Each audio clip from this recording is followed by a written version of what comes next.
Let's get out now to Colin, who is live from KDC 1 warehouse. This is in New Albany. Colin, it's been more than a year since this mass shooting. The accused shooter, Bruce Foster, is set to stand trial in the next couple of hours. Good morning. Bryn, good morning. Yeah, Bruce Foster will stand trial beginning at 9 this morning. Now, this will be a bench trial, meaning there will not be a jury in that courtroom. A judge will decide Foster's fate. Now, Foster was the employee at this KDC 1 warehouse behind me who went in February 2025, and where prosecutors say he shot and killed 2 co-workers and hurt 4 more. Foster now faces multiple felony charges. That's 4 counts of aggravated murder and murder, 2 counts of attempted murder, 2 counts of aggravated burglary, 6 counts of felonious assault, and 1 count of inducing panic. Now, I want to take you back to that night in February 2025. Law enforcement packed all around this KDC 1 warehouse. New Albany police tell us 150 workers were inside at the time. Kyle Vaver and Shekhar Chapagai were killed that night. These are pictures of Chapagai and his family. He died just hours later at the hospital, and we talked to his family there. They say his wife was pregnant and he was the sole provider for the family.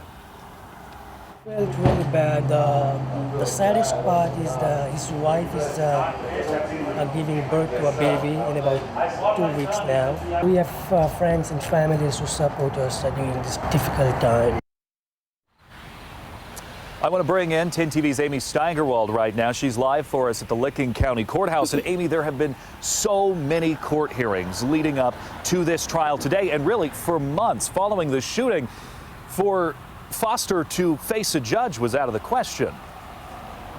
Yeah, that's right, Colin. A lot of back and forth here. Just a couple months after that shooting, a judge ruled Foster unfit to stand trial and required him to go through hospital treatment. Meantime, his attorney argued he needed to undergo hospital treatment again before he stood trial.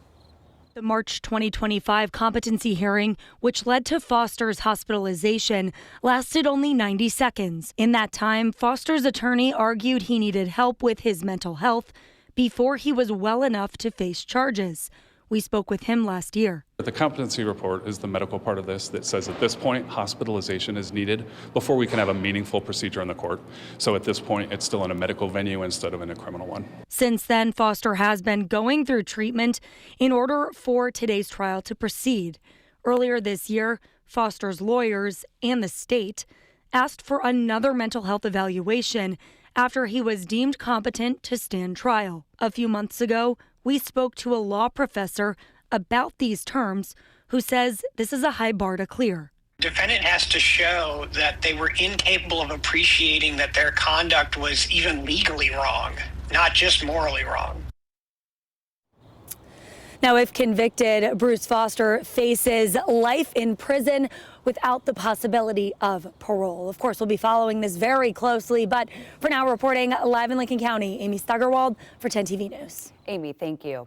The trial is expected to last about 2 weeks, and 10 TV will be there throughout all of it. We'll bring you the latest from inside the Licking County Courthouse, on air, online, and on the 10 TV app. And if you haven't already, you can download the 10 TV app and stream our coverage for free.